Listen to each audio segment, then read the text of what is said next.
breaking news that we are tracking very closely. As per the sources about the modus operandi of the accused involved in the illegal human trafficking and the money laundering, the accused would secure admission for the individuals in Canadian colleges to obtain student visas. Once in Canada, these individuals bypassed attending classes and were illegally transported across the US-Canada border.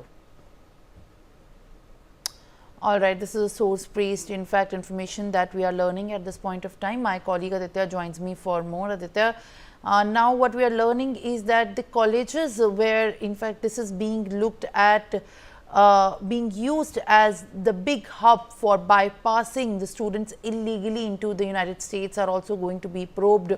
What more can you confirm at this point of time? So far, like everything is thought to be, everything is underway because the investigation is on. Every details are being, the investigation is under process, and gradually the names will come out. And what is the modus operandi of this human trafficking organization that is operating in Canada? Who are the principals of these Canadian colleges are involved, or some teachers are involved? That needs to be seen, Simran. And but we cannot rule out the interference of some Khalistani elements in this, because we already know that there is a huge presence of these Khalistani separatists in Canada, and Canada openly shelters them and gives them support. So it cannot be ruled out at this point of time, but we need to see as to how we need to know about the specific details as to how many people are involved, whether are there any staff members of these Canadian colleges involved in the human trafficking. That needs to be seen, which the Enforcement Directorate is currently conducting its investigation. Yes, Simran, back to you in the studio.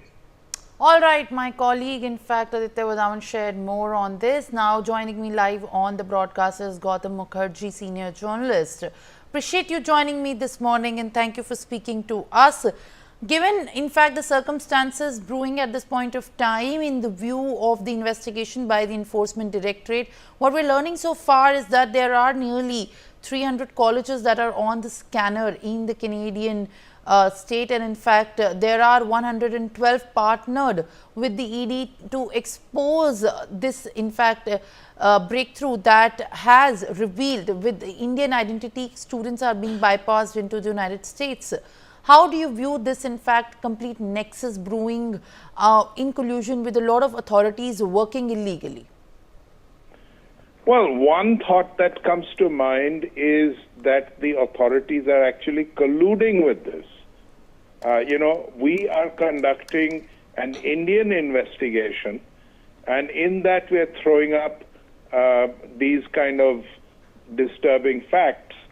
Now, to what extent they will be accepted by the Canadian authorities and something will be done about it is a matter of conjecture, because so far, whenever we have given dossiers on Khalistanis, drug dealers, other such people, murderers who have run away to Canada and are being sheltered by the Canadians, not only are they allowed to live there, but some of them even have jobs with the Canadian government and the Canadian security forces.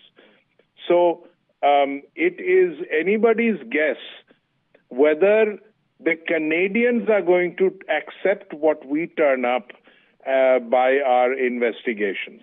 However, it does give us more knowledge of what is going on over there and helps us prevent such people from doing anything in India.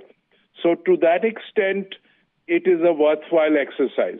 But I'm not holding my breath on what the Canadians will do. Sir, as you are in fact rightly pointed out that how the collusion with the authorities is behind this, in fact, entire nexus.